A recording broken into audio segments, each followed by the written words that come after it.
সাগর দত্ত হাসপাতালে ভাঙচুর। গতকালই এই ঘটনা ঘটে। কলেজ কাউন্সিলের বৈঠকের সময় হামলা চলে। নিরাপত্তা নিয়ে অধ্যক্ষর সঙ্গে বৈঠক, হামলা। অধ্যক্ষর সঙ্গে বৈঠকে জুনিয়র চিকিৎসকদের। দুপক্ষ ঘনিষ্ঠদের বিরুদ্ধেই হামলার অভিযোগ, একে অপরের বিরুদ্ধেই ভাঙচুরের অভিযোগ।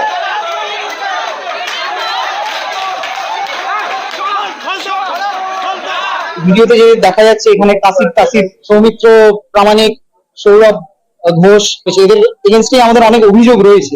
দুর্নীতির সাথে যুক্ত, এখানে অনেক টাকা তসরুপের সাথে যুক্ত। ওদের মূল দাবিটা, ওদের এগেনস্টে যে অ্যালিগেশন গুলো আমরা আনছি তার প্রুফ রয়েছে আমাদের কাছে। ওরা হঠাৎ করে বাইরে থেকে ধাক্কি করে অনুপ্রবেশ করার চেষ্টা করে। ওরা এই কাঁচটা দিয়ে আর কি আমার চোখে অ্যাটাক করার চেষ্টা করে।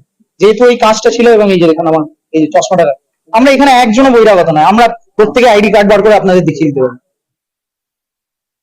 আমাদের কলেজে বহিরাগত অ্যাটাক করা হয়েছিল এবং বহিরাগত অ্যাটাকে আমরা আহত হয়েছি। কয়েকজন পিজিটি আছেন এবং অনেকজন বাইরে কলেজের ছাত্রছাত্রী আছেন এবং কলেজের কয়েকজন এক্স প্রাক্তনী আছেন। আমাদের দুজন ইউজি স্টুডেন্ট আহত হয়েছে। আমরা এফআইআর দায়ের করেছি অলরেডি এবং আমাদের প্রোটেস্ট এখনো কন্টিনিউ রয়েছে। এরা আমাদের প্রোটেস্ট ভাঙতে চায়। বিরূপক্ষ বিশ্বাসী দাদা আছেন বা শুভদীপ বসি দাদা আছে, সবাই আমাদের কলেজের এক্স অ্যালামনি। সে আপনার যদি বন্ধু হয়, সে কোন পলিটিক্যাল দল করছে বা কোন লবি করছে তার সাথে সম্পর্ক রেখে আমরা কখনো সম্পর্ক স্থাপন করি না।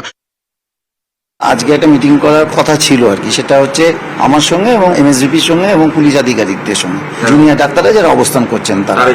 হ্যাঁ, তাদের মিটিং 5:30 নাগাদ হঠাৎ নক করা হয়, দরজা খোলা হলো, তখন একদল লোক ঢুকে যেতে থাকে। মুখ দেখে যেটুকুনি দু একটা স্টুডেন্ট ছিল, আমার ভিতরে যারা ছিল টিচাররা বলেছেন সবাই তাদের স্টুডেন্ট। আচমকা জোর করে ঢুকতে চায়, জোর করে দরজা বন্ধ করে দেওয়া হয়। ছাত্র বলে ও ঘুষির আঘাত খেয়েছে। দেখা গেলো কাঁচটা ভেঙে আছে, যে দরজার যে গায়ের কাঁচটা বন্ধ করে দেওয়া হয়। তারপরে ওরা লাথি মারতে শুরু করে দরজা দিতে। আমি পুলিশকে ডাকি, পুলিশ চলে আসে 10 মিনিটের মধ্যে, এসে খালি করে দেয় জায়গাটা। শিক্ষক দিবসে এর থেকে আমার পক্ষে আর এর থেকে লজ্জার কিছু নেই। এই লবি বা আজকে এরকম কমপ্লেন অনেক উঠে এসছে। এদের ঘনিষ্ঠ যারা, তারা এখনো এখানে অত্যাচার চালাচ্ছে। অনেকদিন ধরে ভার্বাল কমপ্লেন আসছিল, সেই রিটিন কমপ্লেনের বেসিসে বরানগর থানা বিরূপক্ষ বিশ্বাসকে গ্রেপ্তারও করে। আমার কাছে এগুলো এসছে, আমি যতখানি পেরেছি স্টেপ নেওয়ার চেষ্টা করেছি। আমি হায়ার অথরিটিকে জানিয়েছি, ভার্বালি জানিয়েছি, এবার রিটিন জানাবো। স্বাস্থ্য দপ্তর ভার্বালি জানিয়েছি, আমাদের ডিএমই স্যারের সঙ্গে ফোনে কথা হয়েছে।